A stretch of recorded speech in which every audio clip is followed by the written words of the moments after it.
everyone আসসালামু আলাইকুম কি খবর সকাল আসেনি তো দেখতে পারে আজকে আমি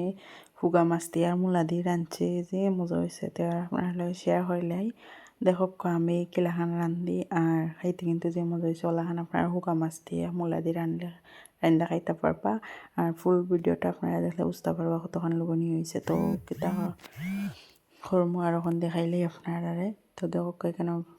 প্রথমে আমি আগুন ধরে কড়াই বয়ে দিয়েছি বইয়ে কেন অল্প একটু তেল দিছি মানে অত বেশিও দিছি না কমা দিছি না দিয়ে আর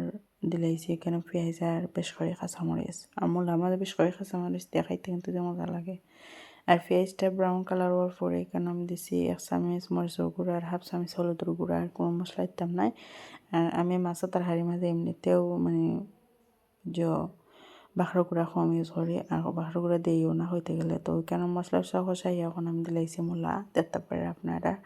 আর লবণটা আমি অফ ক্যামেরা দিলাইছি তো দেখতে পারে এখানে আমি পালাটিকে মূলাটা এখন কষাইম আর কি যে মূলাটার এক্সট্রা পানি আছে ওলাখান কষাই আনি লাগিব এক্সট্রা পানি জেংরা পানি গন্ধটা করে না আর মূলাটার পানি বার হয়ে যায় সম্পূর্ণ টানি যায় আর কি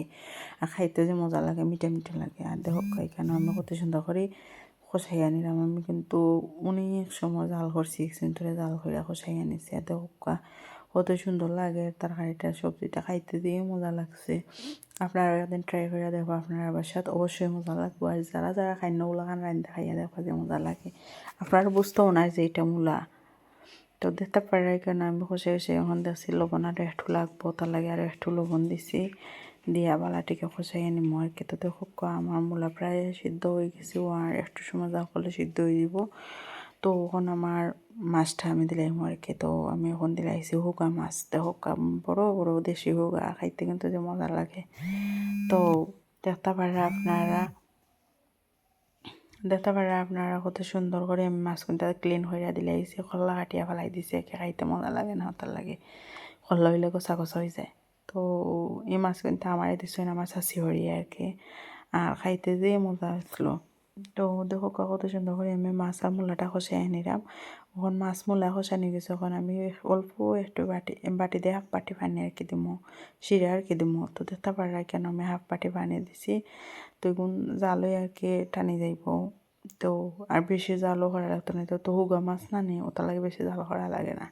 তো দেখো কত সুন্দর কালার আইছে আমার মূলা প্রায় হয়ে গেছে ওখান আমি লামাই লাইমো আর